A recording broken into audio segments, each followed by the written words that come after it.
I encountered Elaine at the edge of a fountain where water gushed from the spout in a decorative rhythm. Considering our poorly funded college, the fact it worked at all was astonishing. It was just past my 8:45 lecture on classic horror cinema. Can't think of a better way to start the day than analyzing a cursed kettle, I guess. She rested on the rim of the fountain in the quad, head deep in a textbook, a hot coffee from the dining hall beside her, her hair falling to her shoulders and fluttering in the moving air. I guessed she was in nursing based on the diagrams on her books and how often she seemed glued to them. I figured she was sharp, probably among the best in her year, from the way she endlessly jotted notes. I figured she had someone waiting for her at home, but I was through with guessing. Maybe it was the sunlight breaking through the clouds, or the sound of the water like background music, or maybe just the weight of summer break nearing. Whatever the cause, on that morning of May 27th, the moment was pure magic. So I made my move. I took a seat near her and mentioned something about her book that I can't now recall. She chuckled. Out of kindness or awkwardness, she never clarified, but that laugh gave me enough courage. We left that spot with a date planned, and that led to more and more again. She said yes exactly 6 years later. We went to the most luxurious resort in our state. We checked the forecast, chose a quiet day, and waited for the blooms. I rose from one knee into her arms. She was glowing. Her joy, her hug, her perfume, every part was just as I had hoped. I had found another perfect moment, like the day we first met. From then on, our life became a film filled with golden frames. She worked as a nurse at the top hospital nearby. The shifts were long, but she found meaning in every life she touched. I didn't make it to Hollywood, but I got by with freelance filming gigs for weddings and commercials. Then, 2 years after we wed, she gave me her anniversary gift. Inside was a test stick showing 2 solid red lines, and our story became a movie made of magical scenes. And then, our child arrived. The glaring light of the delivery room nearly blurred the features of my wife's face. Her breathing was sharp, having just delivered the baby from inside her. Ages seemed to slip by as we waited for the sound. The flicker of fluorescent lights above hummed through the space, the sterile smell mixed with the scent of birth like a fishing line. The cry wasn't what we anticipated. It came as a stutter, a wheeze, and gagging. I caught a glimpse of the newborn before the nurses quickly whisked him away. His spine curved as if a cord pulled his head to his feet. His body was a stump beside the long limbs that hung like ski poles, and his eyes, bulging from his face, clung to their place like balloons trapped in a tape roll. The physician said they'd never seen an affliction like this. Dozens of scans and tests showed a thriving boy, only for this to be the outcome. It felt like his body had been mangled during delivery. Elaine and I were forever changed. We spoke less with each passing day, each breath now used to help him stay alive just a bit longer. He kept breathing and eating, though all through a tube. She loved him dearly. She poured everything into him, and I couldn't believe it. I wished to awaken from the horror our lives had become, that the doctors were correct, and a healthy child would still arrive. Elaine never returned to work at the hospital, not even after her maternity break ended. I didn't accept new filming projects for a full year. All the inquiries disappeared during that stretch, until one day I got an email titled "To the Point," documentary proposal.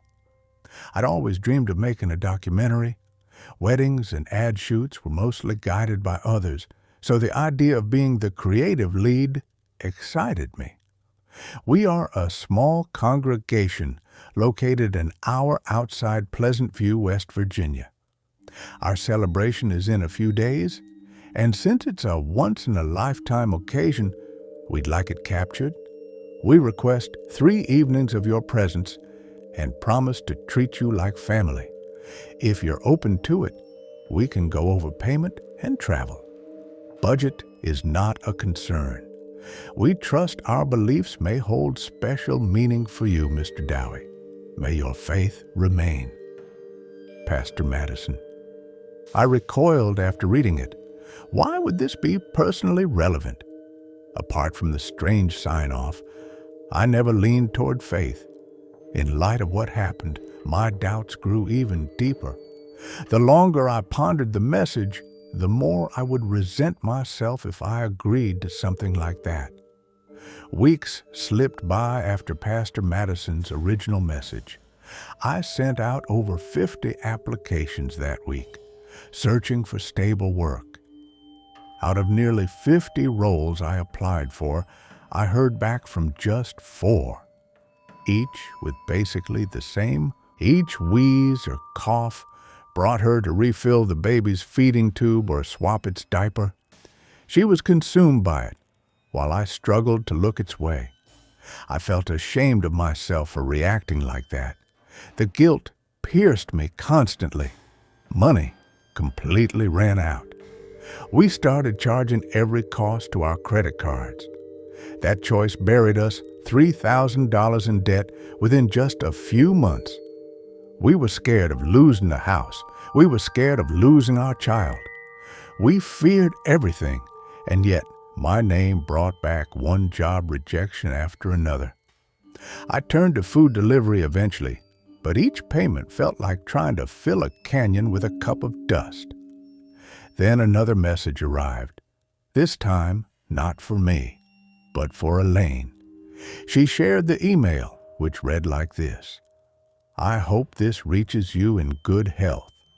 I'm following up on an earlier message. We're ready to pay you $8,000 for the job. Your past work caught our attention, and we'd be thrilled if you considered spending a few days working with us. Our rate is flexible. Let me know if you're interested, and I'll send our church's location. The festival's just around the corner. We look forward to hearing from you. May your faith endure. Pastor Madison. My sense of morality weakened as I read the email. $8,000 for 3 days felt too generous to be real. But we had few choices left, and stepping away for a few days might be refreshing, even if it meant listening to a preacher preach. Maybe a once-in-a-lifetime festival could even be enjoyable. I told Elaine I'd accept. It was the first time I'd seen her truly smile since the baby's birth. I figured her smile was worth enduring a few church-filled days. I opened my laptop and sent Pastor Madison a message asking for directions.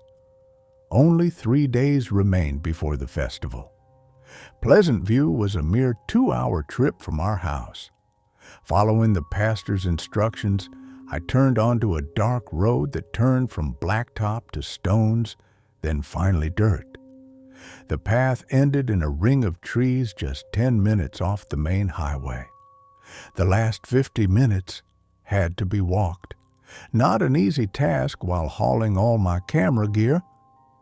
I pulled out my phone and texted Elaine to let her know I'd arrived. The lone signal bar, I figured, would be the last I'd see for the coming 3 days.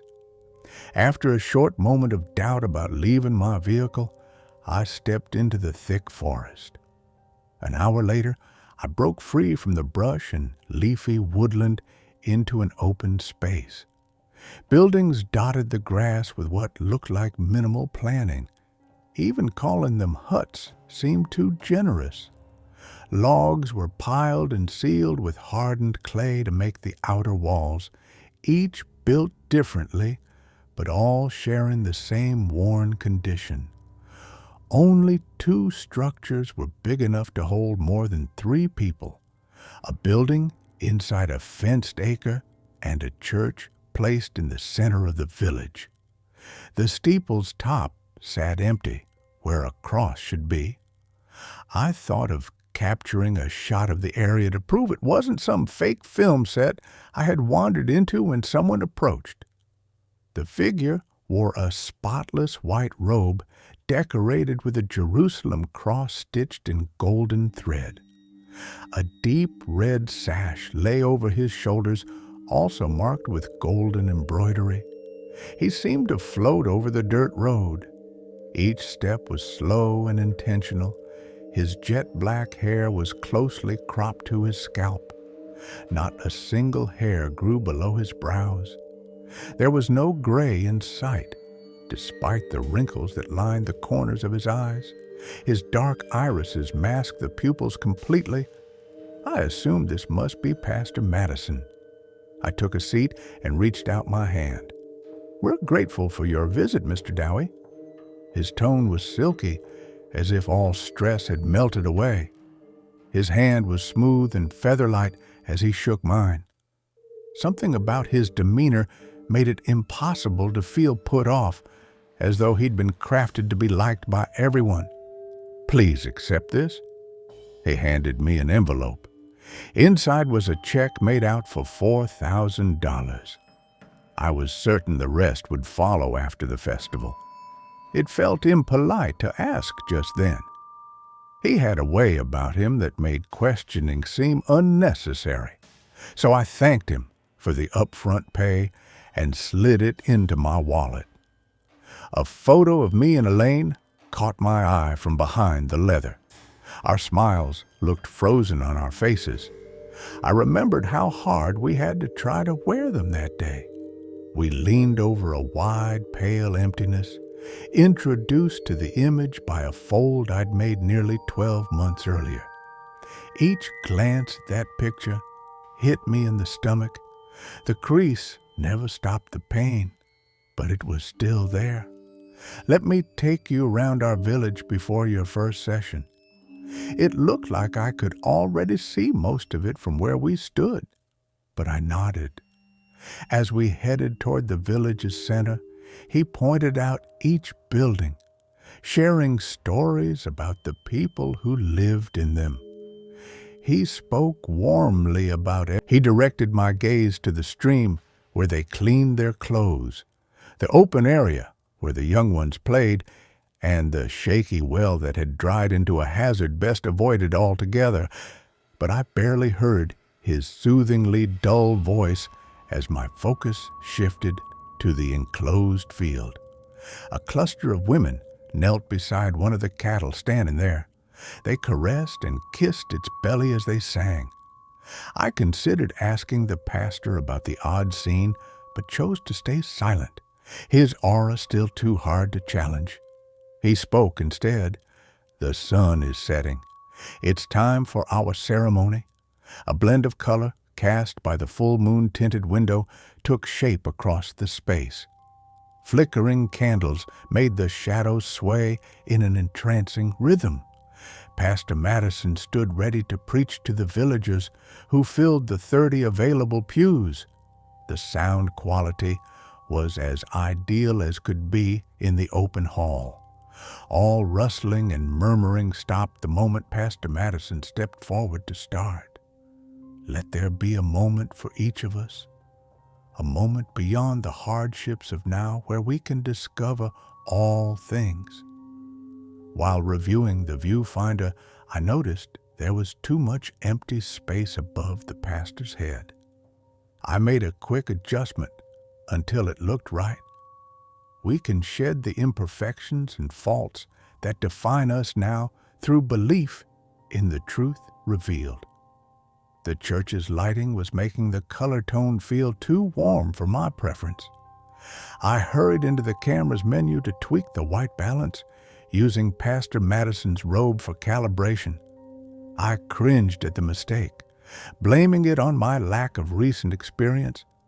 Put your faith in him so that we might again cleanse the earth of its evils.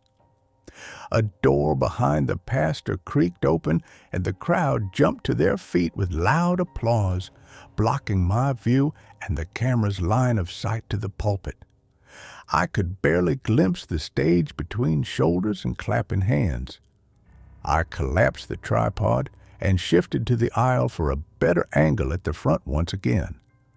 What appeared there made no sense. It had the outline of a human. I could only make out limbs and a head, but they moved. It seemed like the figure had to struggle to hold itself in that shape. The being's features warped and folded inward. Its flesh was pitch black, with flakes of white that made it look like snowfall against dark glass. The camera failed to register it. Where it should have appeared in the shot was only a white blur that dimmed the rest of the frame's light. The aisle door creaked open just a foot behind me. Behold, the appearance of death. A woman entered, her dress soiled at the bottom. She cradled something in her arms, a tiny creature shielded by her shoulder. A familiar sound of hiccups, gasps, and choking drifted from the creature. It was a calf with a twisted spine, a sagging body, and its eyes clung to their sockets with the same desperate grip as a baby's. The woman brought the calf to the altar and knelt before offering it to the figure. Pastor Madison and the congregation murmured in a language unknown to me. Their words were rapid and grew louder as the figure took the calf into what could only be described as its hands. A woman began howling and shaking where she stood, and the chants consumed her. The figure lifted the calf into the air, unhinged what could only be called its jaw, and devoured the malformed calf. The chanting ceased with a single breath. A hushed expectation swept over everyone in the room. My chest could barely contain my racing heart. After months of research and doctor appointments, I had finally found another creature with the same condition as my son, and now it was gone. I wanted to scream, to strike the thing that had just consumed my only chance of understanding my baby's illness. But I held back the urge. Pastor Madison bent behind the figure and shouted, "It is reborn through pure faith." The crowd erupted into cheers and prayers in the unfamiliar tongue. Tears welled up in the eyes of the congregation as Pastor Madison lifted the calf above his head, now completely healthy. The service ended in a blink. The congregation filed past me, and the figure disappeared into the back room, leaving only Pastor Madison and me in the hall.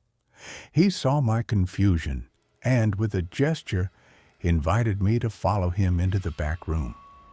Logically, I thought this might be some twisted prank, that they must have known about my son's condition and created some kind of puppet to replicate the deformities.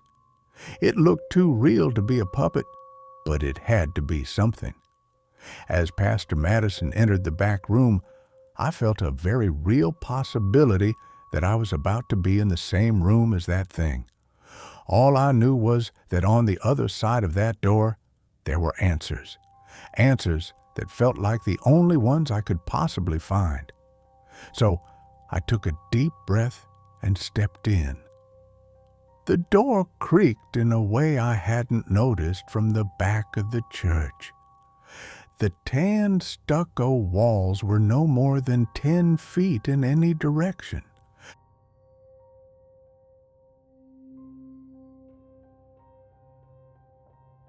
The room was just big enough to fit a polished wooden desk adorned with hand-carved depictions of saints, a purple and green love seat that seemed more suited for an 80s hotel than a pastor's office, and a pocket Bible resting on a side table. Pastor Madison sat behind the desk, his forehead pressed into his palms. He noticed my arrival and gestured to the love seat with a palm facing upward. "He's never here when I arrive," Pastor Madison remarked.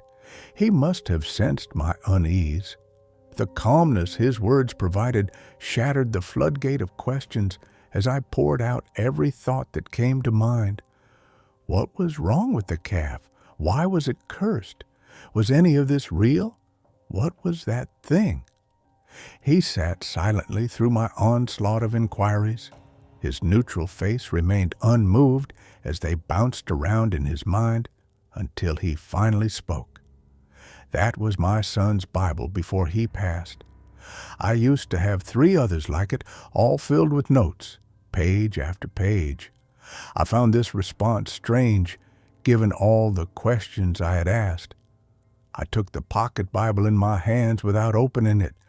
"You're holding the last Bible in this village. Open it." After a brief moment of confusion, I opened the cover. I flipped through the pages, each marked with an X drawn in pencil. As I continued, the pencil marks grew fainter, and more tears appeared on the pages from the pressure, until each page was completely torn. The answers I needed weren't there, nothing about a boy's soul needing a new body, like your son. The words struck me like a blow. So he did know about my son, but how? We had never shared anything about him online since his birth. I knew no one from this area and had no reason to pass through a village an hour away from the nearest city. But in the end, he wasn't wrong. This place was my son's only chance at a full, long life. With no other explanation for what I had witnessed, I believed him. I had faith. A long silence followed before his voice interrupted it. "Let me show you where you'll be staying." The sun had set hours earlier by this point. I knew my stay would likely be far from comfortable. In such a poor rural area, each home was only suited for the families living there. Honestly, they were probably a few rooms short of being adequate. I followed the pastor to my room without saying a word. I followed him past the crooked fence, the decaying well that emitted a damp stench, and into the second largest building in the village, the barn. We climbed into the hayloft, a large room in all aspects except for the ceiling, which was low enough to almost touch my head. Hay bales lined the walls, stacked high in some areas, and an iron bed sat below a broken window with a bucket beside it. The windowsill was stained with red. Pastor Madison apologized for the room's condition and mentioned that I would likely hear some noises during the night. "It'll probably be mice." "It's best to disregard them," he instructed firmly. I reassured him that it was no trouble at all. I wasn't planning on staying long anyway. Then he left in a rush. The pale moonlight cast an eerie glow over the hayloft. Hours had passed since I entered the hayloft before I found even a hint of comfort, yet the springs of the mattress remained unyielding. I shifted to the other side. Jab. I stretched out onto my back. Jab. I yawned. Thud. I instantly sat up. The moonlight barely illuminated the room, leaving large corners in complete darkness. I called out into the emptiness, my teeth chattering. No answer. Just beyond the shadowy corner, I saw a trail where hay bales had once been stacked. My thoughts immediately went to the creature at the church service. If this place held such secrets as that creature, what else could be hidden here? Frustration built into anger, and I threw the bucket into the darkness. The sound of the bucket hitting the floorboards caused a shrill scream to come from the shadows. A figure darted toward the door and hurried down the stairs, stomping as it went. Without hesitation, I followed. The field and the village beyond were still. I desperately scanned the area, searching for whatever had been watching me while I slept. I circled around the barn, disregarding the few cattle that had chosen to rest under the stars. They remained undisturbed, offering me some comfort. That was, until I saw it. A figure, no more than 50 yards away, hunched low in the grass. I could make out the back of its head and shoulders. Even at its full height, it seemed small. I moved toward it cautiously. Each step I took was deliberate, careful not to step on any twigs or dry leaves. I still wasn't quiet enough. It suddenly shot up and turned to face me. It was a girl no older than 10. Her body was thin, and her brown hair clung to her head. Her eyes widened with fear when she saw me. She was strange, even beyond her clear neglect. Her upper lip curled into an M shape, reaching the corners of her nostrils.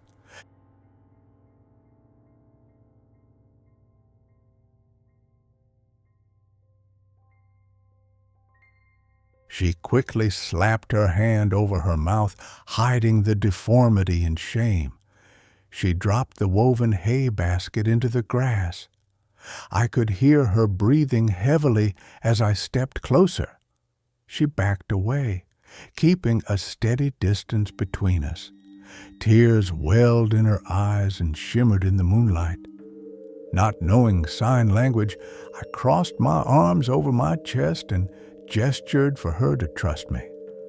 I moved toward her cautiously, her breathing quickening with every step I took. I bent down to her hay basket, noticing 3 wineberries that had fallen out. I picked them up and handed the basket back to her. She uncovered her smile and seemed to relax a little, wiping her eyes with a sniff. She met my gaze and smiled when I offered to help her gather more berries. I smiled back when she nodded in agreement. The next few hours were spent collecting berries for her basket. Whenever we parted ways, I would gather a handful, go to her, and drop them into her basket. She seemed to brighten more with each berry we picked. But as the sun's light touched the hills, fear crept over her again. I thought of my son. If he lived long enough to become self-aware, would he fear the sun as well? I paused by her side after dropping a handful of berries into her basket. After a moment, I looked into her eyes and shared what I had witnessed the night before. The sick calf that had been healed in the church, the being that had healed it, and how she too could have a body as beautiful as her soul. I hoped she would be overjoyed, eager to visit the church with me that evening to be healed. Instead, she once again covered her mouth with her hand and fled to the barn, her eyes brimming with tears. 2 days before the festival, the sun blazed in the hayloft. The events of the previous night felt so distant, but after checking the time on my phone, I realized it had only been 2 hours. The bed creaked as I struggled to stand. My thoughts immediately went to the girl. I disliked calling her just the girl, but I hadn't thought to ask her name. The floorboards groaned under my weight as I neared the stairs. I opened my mouth to call for her, but in the end, it seemed best to leave the air silent.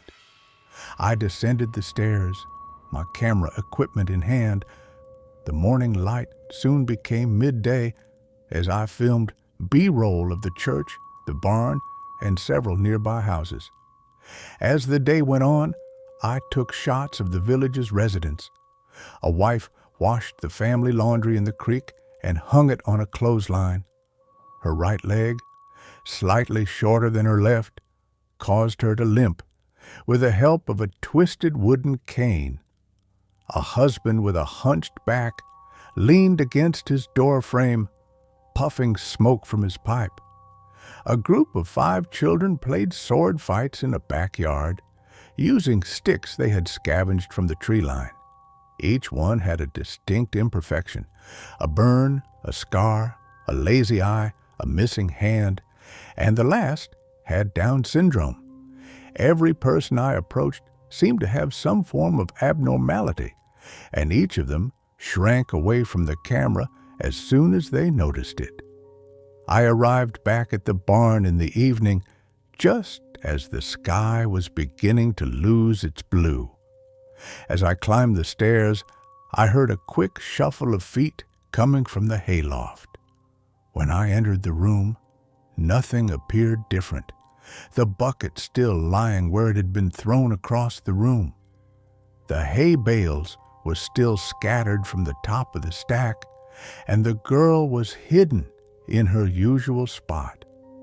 The only change from that morning was the group of berries, which had been placed on the ledge of the broken window. I took a step or two towards the berries, only to be met with a sharp hiss from behind me. I turned around and caught a brief glimpse of the girl before she ducked back behind the hay bales. I assumed it was her way of trying to hush me, though her lips couldn't manage the task. I quietly crept behind the hay bale to join her. She was curled up into a ball, her mouth hidden behind her knees. I approached her, which was met with another hiss, the first time her eyes met mine since the night before. A silence stretched between us, a gap growing wider.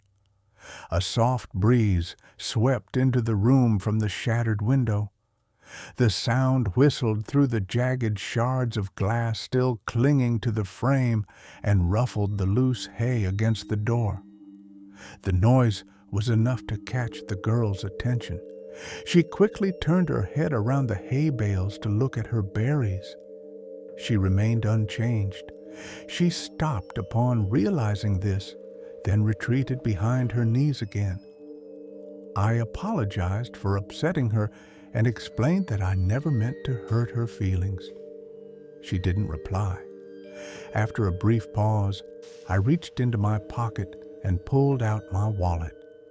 Opening it, I took out my family photograph from its plastic cover, the crease still firmly pressed by time. With difficulty, I flipped the white corner to reveal my son. His image was just as haunting as when I first saw him. I told her about my son's condition, that he had looked that way since birth, and that I now believed he could be cured here. She touched my son's picture with her finger. I couldn't read the meaning in her gaze, but I reassured her that she wasn't wrong to see that he resembled the calf born here on the first day. She didn't agree with that interpretation of her touch. This time, she circled the image of him and gently placed her fingertip on his chest. "His name?" I asked. "His name is Alan." The words reached me like a lost memory. A spark of warmth ignited within me. My son's name is Alan. The girl's mouth still hidden by her knees, but I saw the faintest hint of a smile forming at the corners. I asked her what her name was. She paused, thinking for a moment, then raised her fist and shook it up and down at the wrist. I laughed at the gesture. Thankfully, she joined in. "Shake? Punch? Knock?" I asked. She shrugged, seemingly satisfied with the answer, realizing it wasn't worth pushing further. A stronger gust of wind blew into the room, lively and fresh. She stopped, then peeked around the hay. Sitting on the windowsill with a beak full of berry pieces was a vibrant cardinal. Knock revealed her smile when she saw it. It was her perfect moment. I glanced back down at the family photo, then folded it again and slid it back into my wallet sleeve. Our cardinal would come soon, our perfect moment. The sun sank beneath the horizon, and with it, my time with Knock briefly ended. I bid her farewell, gathered my filming gear, and headed to the church. The building felt different at night. The shadows made the cracks and contours of the old structure seem more pronounced. Candlelight flickered through the glass panes, casting a dance of light over the grass in their squares. Pastor Madison's voice echoed from the slats in the wood. This church had given me a glimpse of hope for the first time in over a year, but now a bitter undertone lingered. I couldn't pinpoint why. Just before entering, I felt a pull at my sleeve. I turned, more startled than I'd like to admit, to see Knock, her cleft lip visible without apology. A welcome sight. I asked her what she was doing outside the church. I told her she didn't need to follow me inside, that it was okay for her to stay as she was. Inside, the congregation's voices drowned out the insects' night song. Knock crossed her forearms over her chest and pointed at me. "I trust you," she said in a voice that was soft but rough. Together, we pushed open the church door. The bitter taste lingered, now stronger. The figure stood at the altar, its features shifting in the moonlight that fell on its pale skin. Knock gripped my forearm by its side. The congregation fell silent as we stepped inside. Pastor Madison's voice echoed beyond the church walls. With every step we took down the aisle, more emotion appeared on the pastor's face. Concern, fear, and finally, panic. Doubt crept into me. I considered pulling Knock away, grabbing her wrist and fleeing, but she was already beyond my reach. Her neck twisted, gazing up at the figure towering above her, noticeably taller than the night before. The being extended a long, unnatural arm across the altar to the chalice. "Where is the chalice?" Pastor Madison's voice cracked with fear.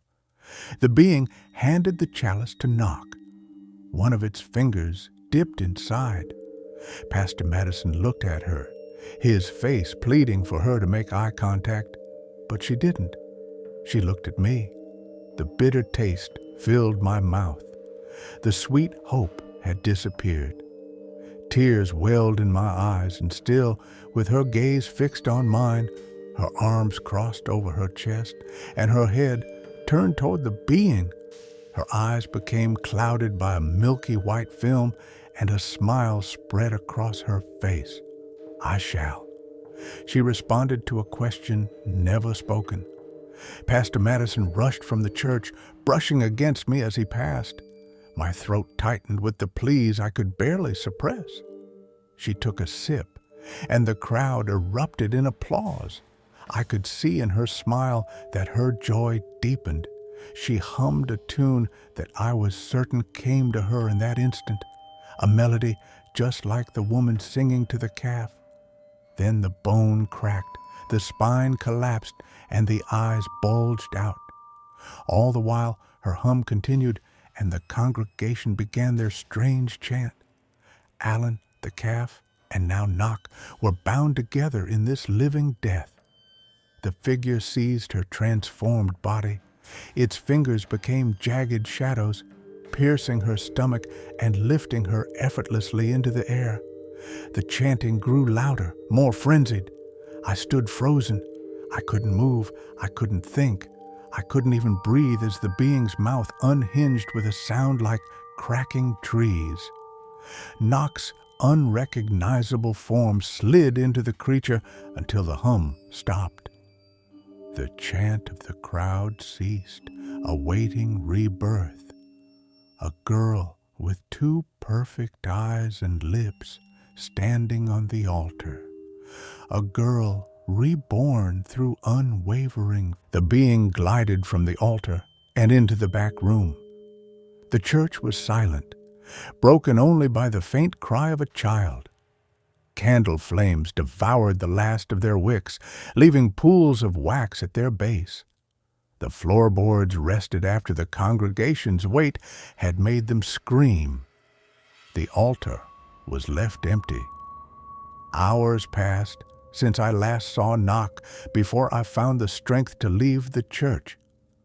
The clouds swallowed the moon's light, and only the lanterns hanging from family homes illuminated the way back to the hayloft, the desolate hayloft. Tears gathered in my eyes. I wiped them away with my thumb and forced the remaining tears back with a harsh thought. One more day. After climbing the mountain of stairs to the hayloft, I creaked open the door to find an all too familiar scene. A sorrowful mattress tucked into iron, hay bales scattered across the floor, the shattered window with a fresh pile of berries resting on the sill. A figure lay on a hay bale. Excitement surged through me in an instant. The room was bathed in the flickering glow from the lantern hanging at Pastor Madison's side. No sign of Knock. His hands were pressed together beneath his chin. His lips moved as if to speak, but no sound emerged. The once pristine white robe that had draped over his shoulders was now soiled and torn from dirt, leaves, and thorns. Although this was my space for the night, I couldn't shake the feeling that I was unwelcome. I started to sneak back down the stairs when his voice halted me. Her name was Belle. His words trembled from his lips but still carried an accusing tone. I turned to face him. He pushed against his knees to rise. I could see the puffiness of his eyes. With a sniff into the sleeve of his robe, he went on, "I'm sure you didn't know." She never spoke to anyone, but she listened. She always listened, and I truly believed she would again. He circled around me like a predator, his eyes scrutinizing his next move as he spoke. What happened to her? Where is she? My question halted his pacing. A snarl twisted his lips inward, holding back a surge of anger. The anger simmered within me, too. He went on as if my words hadn't reached him. I told her to stay away from the church, and she obeyed. I told her she was beautiful just the way she was, and she had unwavering faith that she was. He turned, stepping within a foot of me. His eyes locked with mine. The calm mask he had worn since our first meeting shattered in that moment. Then you came. He paused briefly before continuing. I told her to avoid the newcomers, and she listened. Until you. Now she wants to enter the church. She wants to be changed. I told her she would. He gazed upward as if the sky might help hold back his tears. Defeated, he sat back down on the hay bale. I told her she would see her brother again. His words were faint, like the flutter of a gnat's wings. There was a brief silence, filled only by our breathing. What happened to her? I demanded with a firm voice. He slowly stood up, the lantern still in his hand. She lost her faith, he confessed. I followed him as he made his way to the top of the stairs. Keep the faith, Mr. Dowie. That's all I ask, he muttered with a growl in his voice. Then, with his lantern, he disappeared down the stairs, leaving darkness behind. The festival day. The morning sunlight pried my eyes open with a harsh beam. I reluctantly rose from the worn mattress. I glanced at the camera equipment piled in the corner, the batteries glowing with their solid green lights as they hung on the chargers. I knew there was still work to be done, but how could I muster any semblance of care? I began to worry that I wasn't even there to film the documentary in the first place. I left the hayloft empty-handed, descended the stairs, and walked. I circled the family homes. Every person I encountered wore a smile. Many of the children danced or ran across the open grass. A few residents even waved a greeting. Still, their voices were a mystery, until a woman called to me. Would you care for some tea? I turned to see the wife with the shortened right leg and twisted cane motioning toward her house. I thought about sulking some more, but by this point I was getting a bit thirsty, so I went inside. The inside was as decrepit as the outside. Cobwebs clung to the corners of the small room. Beams of sunlight filtered through the rotting wood panels. I sat at the table while a kettle hung by a chain over the open fireplace. I tried to make casual conversation about the approaching festival. "Oh, yes, we're so excited to be heading home soon," she replied. "Isn't this your home?" "No, we've only been here about a month. I suppose all of us have, except for you.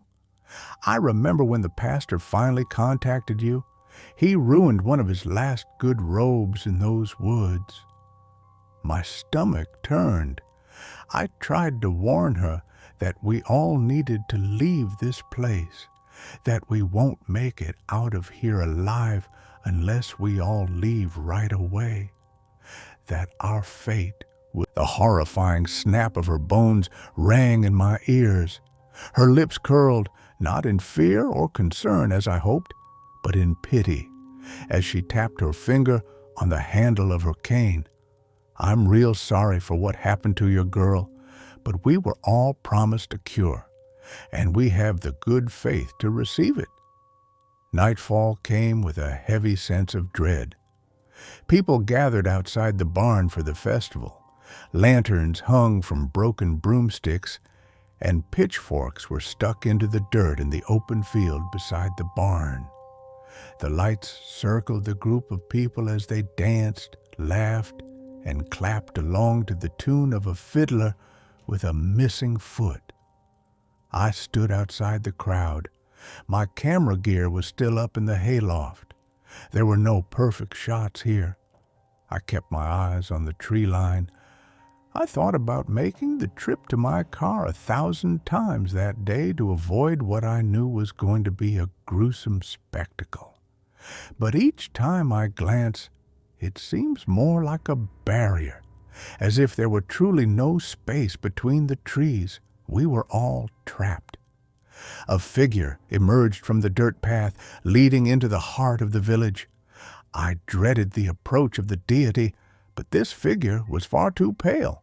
It was Pastor Madison, a sight that made my brow perspire even more. He balanced 2 trays of identical cups stacked on top of one another in his hands, his robe still torn from the previous night. Now is the moment for all of us, the time to cast off our imperfect reality and be reborn. "Please take your cup, everyone," Pastor Madison called out to the crowd. The mask reassembled once more behind a pleasant smile.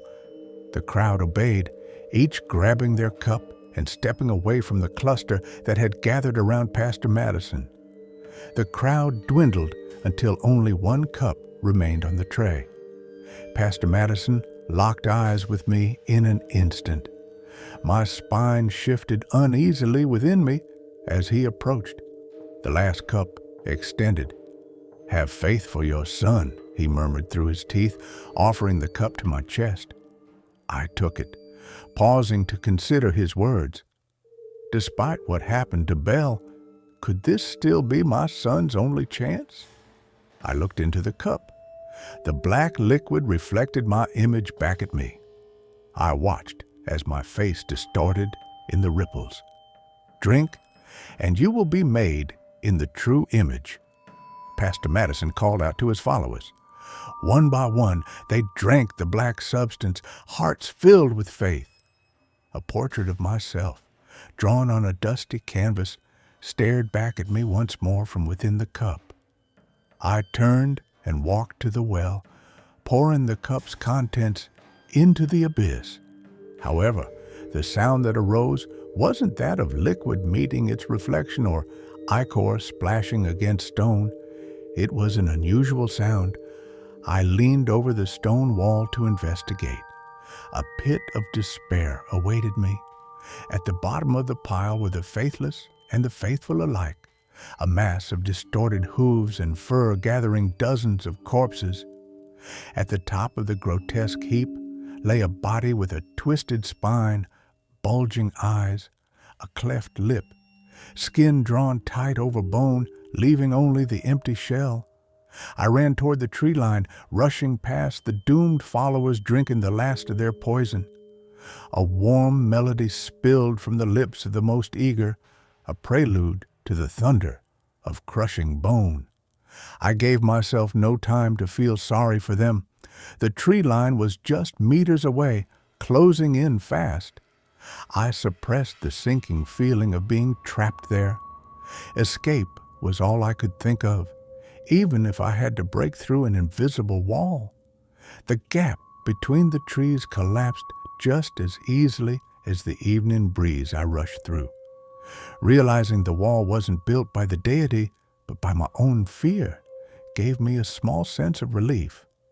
But true peace was far from this place. I refused to slow down. The brambles and thorns shredded my skin, tearing crimson lines into my flesh. Their sting went unnoticed as I focused on the distance. My lungs burned as they filled with air.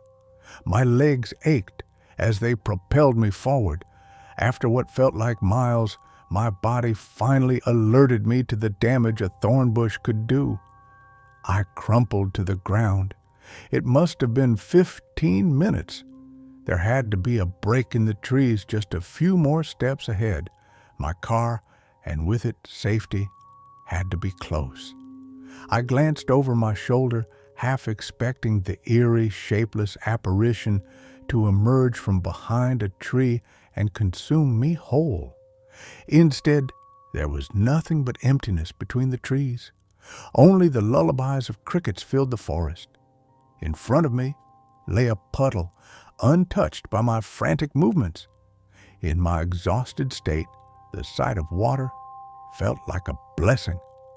I scooped handfuls of water and splashed it onto my face. A refreshing coolness eased my body and steadied my thoughts.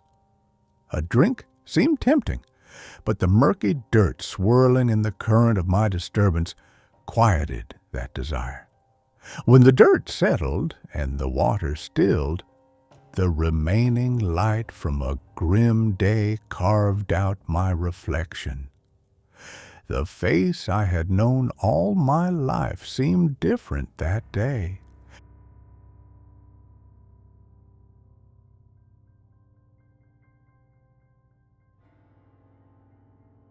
I reached into my pocket and pulled out my wallet. I took out our family photo, my wife and I, feigning joy over an empty white void. Slowly, I unfolded the picture, pushing the void out of view and introducing Alan to the scene. It was one of the few times he had appeared in the photo since it was taken. I could see his ears slightly splayed on either side of my head in the puddle, his nose thin and pointed just like the one staring back at me from the water, his full, plump bottom lip just like my wife's. I could feel the rush of guilt charging toward me, stabbing its blades into the back of my eyes. My sorrow poured out of me, one tear at a time, into the puddle. My lip quivered under the weight of my shame. I took the wallet back and placed the photo inside, keeping our family whole. The crease scar remained, but seeing all three of us brought a sense of calm to my burning lungs, relieved the ache in my legs, silenced the warnings in my skin, and for the first time since Alan was born, stopped the pain in my gut. My journey home resumed with renewed energy. I was no longer just fleeing the terrors of the village, but rushing towards my family.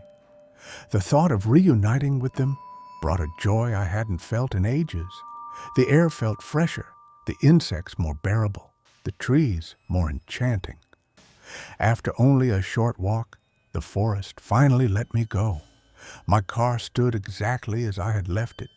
Home felt just a short drive away. I searched for the keys in my pocket, when something caught my eye on the other side of my car. I cautiously moved around the vehicle and was horrified by what I saw. Eleanor's car, complete with Alan's car seat. The wall I had believed existed only in my mind was now right in front of me, and I had no choice but to turn back. The forest's limbs tried to trap me. Their claws and spears tore crimson threads through my skin, binding them into ropes.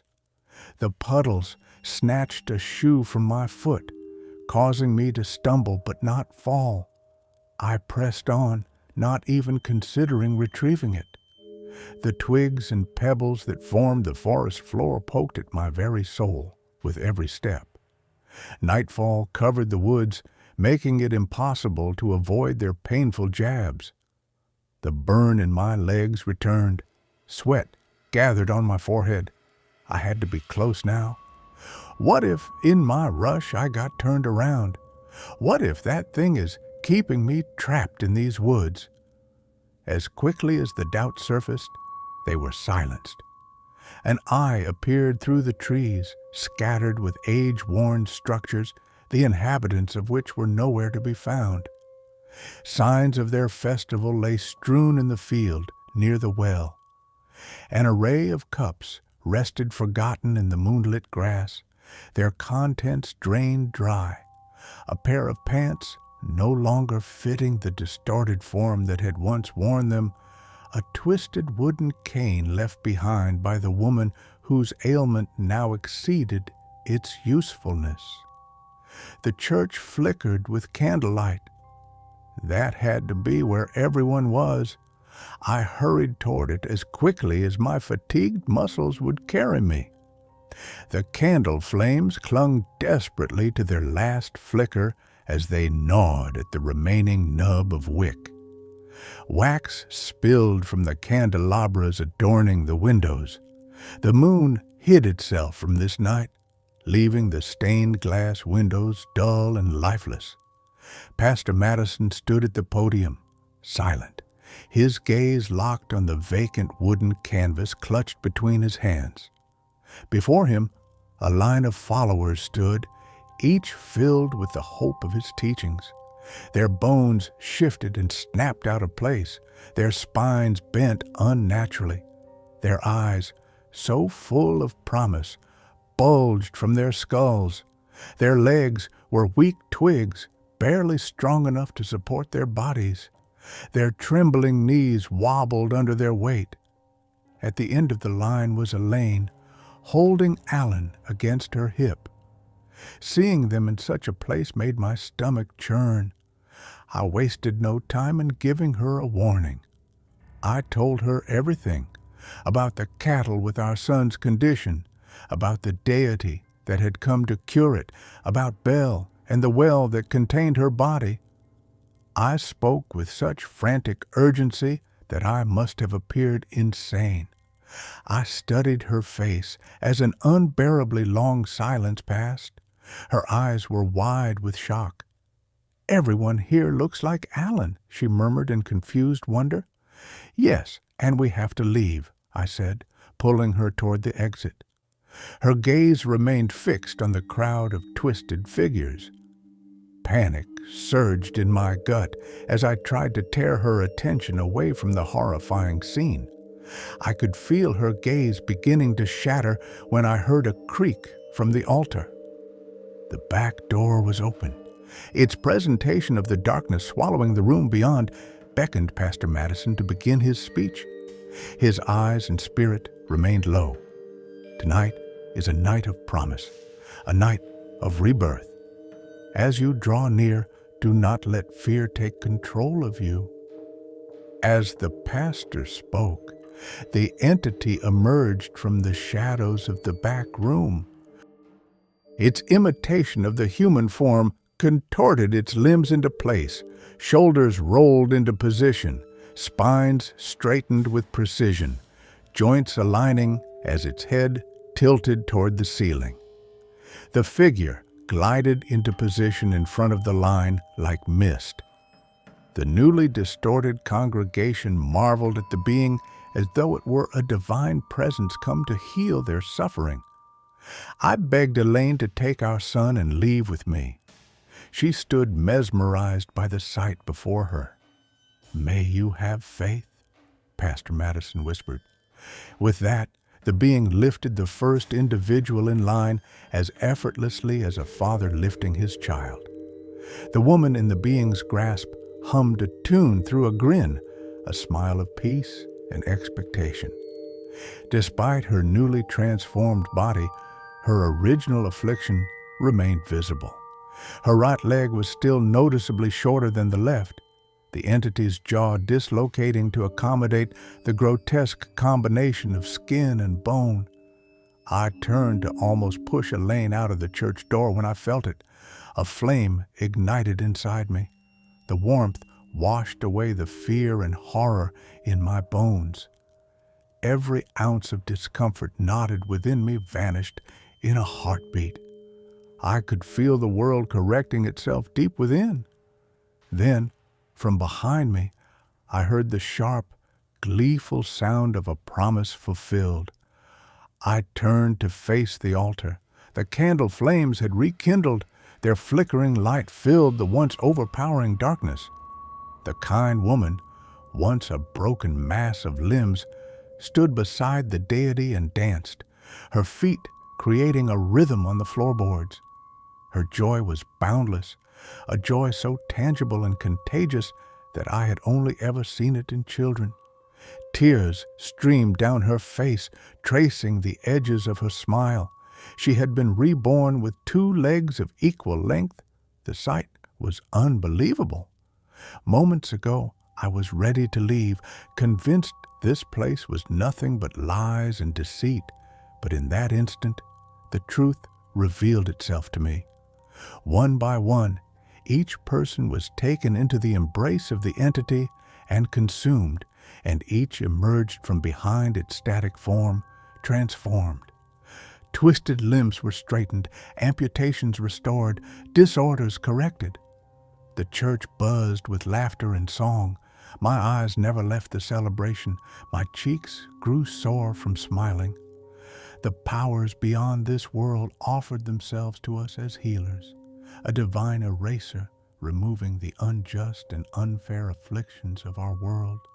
And I was privileged to be among the first to witness such a profound cleansing.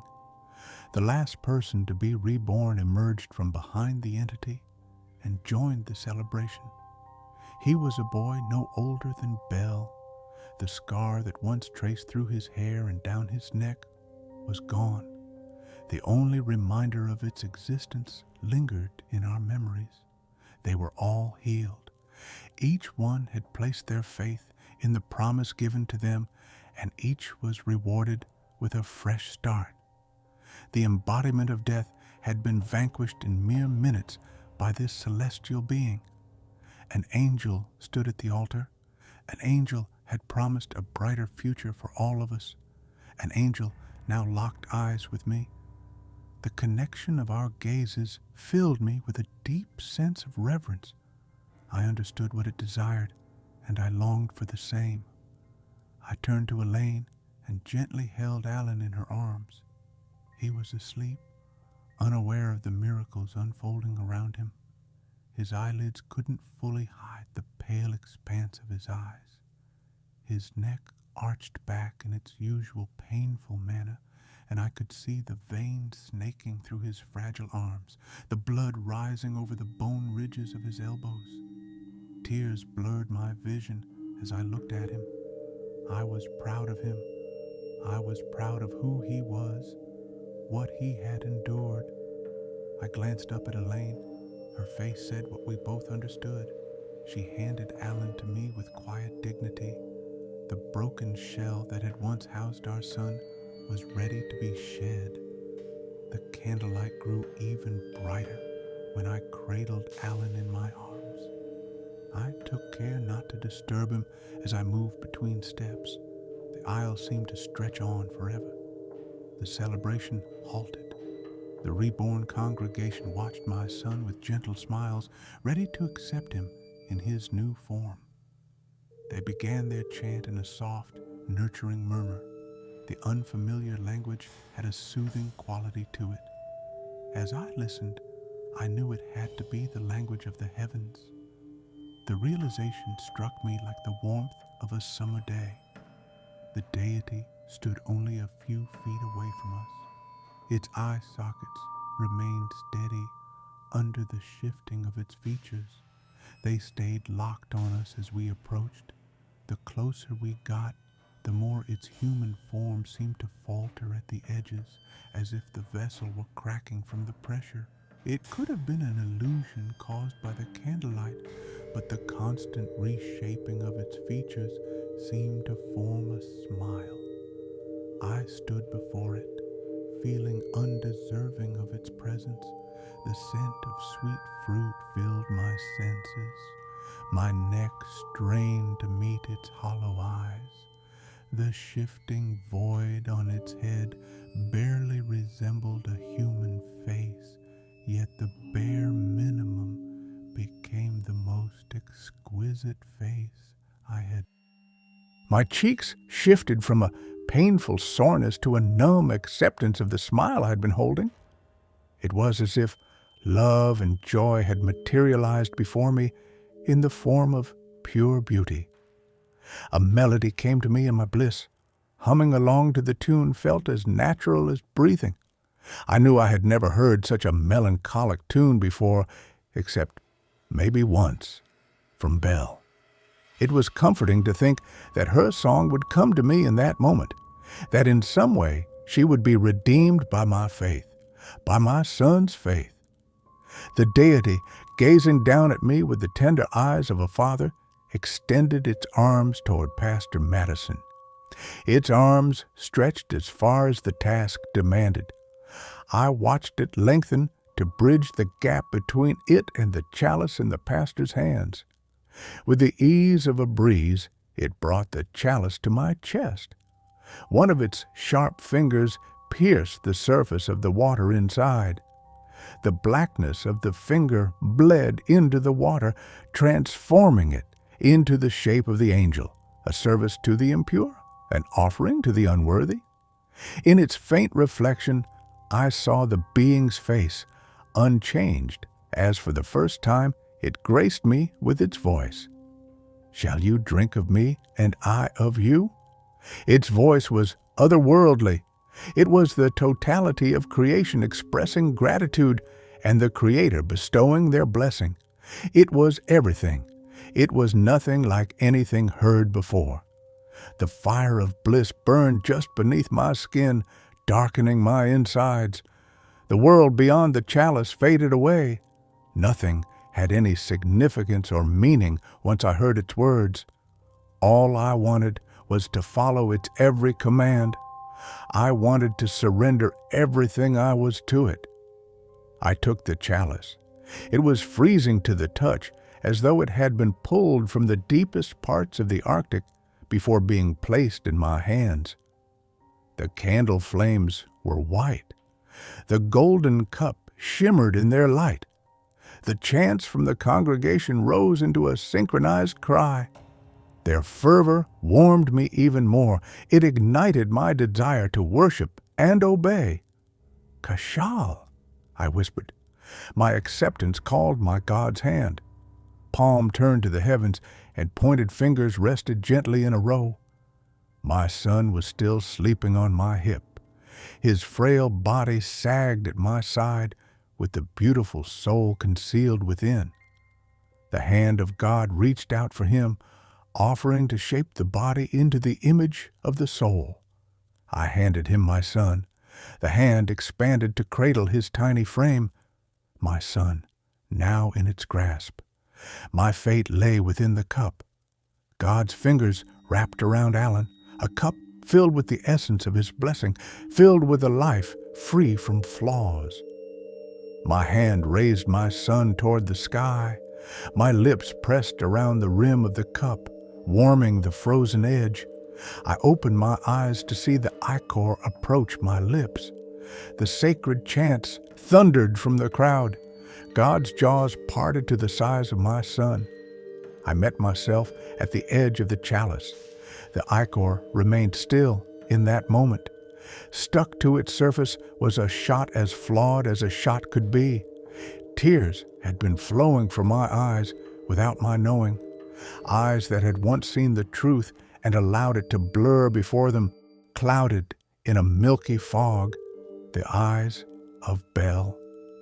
In an instant, the glowing white candles returned to their fading selves.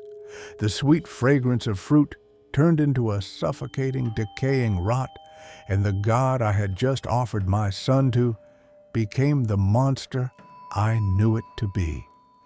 Without hesitation, I splashed the beam with the ichor from my cup. The liquid released steam into the air upon contact with the beam's flesh.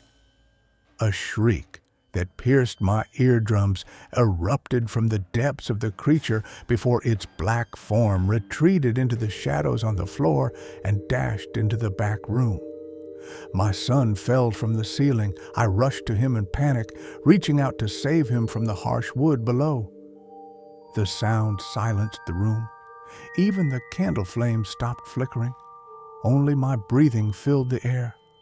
I could feel a heavy weight in my arms, his weight. Alan was safe. I held him close to my chest, grateful for his safety. Elaine rushed to us and embraced us both, finally together for the first time.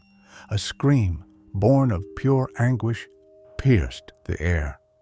Pastor Madison rushed to a figure lying on the floor where the being had once stood. He fell to his knees and gathered the figure into his arms.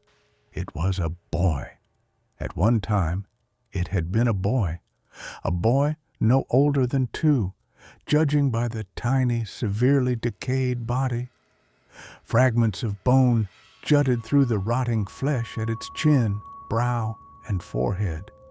One arm had been severed from its body on impact. The tattered clothes on the boy were stained the color of liquefied death, yet the pastor mourned him as though his death was recent. Gently stroking the remaining hair that clung to its scalp, watching them fall onto his palm. A father in need of a son, holding the body in need of a soul. I took Elaine's hand and carried Alan down the aisle to the exit. "You took my daughter. Now you bring my son to me. That's my boy in that wretched body. His soul belongs to my son." The pastor cried through the sorrow in his throat, his final plea to an empty church, his congregation no doubt withered at the bottom of the well, his faith finally lost. 2 weeks after the festival, the moon welcomed another day. I kissed Elaine and offered to take Alan to bed so she could rest after her first shift back at the hospital. I carried Alan upstairs, listening to their joyful creaks. He was as beautiful as he had always been. I was grateful every night that I could see it. He was a little fussy still, so I decided to soothe him with a story. However, before I could sift through the books on his shelf, I no longer heard him. The fussing had taken more energy than his small body had, and he fell asleep. His chest rose and fell gently. I could hear the faint hiss of air passing through his nose. I placed my hand on the crown of his head and stroked his forehead with my thumb. As I lulled him into a peaceful sleep, I heard a melody, a familiar tune sung in the chirps of birds. Perched on the windowsill was a vocalist singing its haunting song, a vibrant cardinal pecking at the berries that were never there.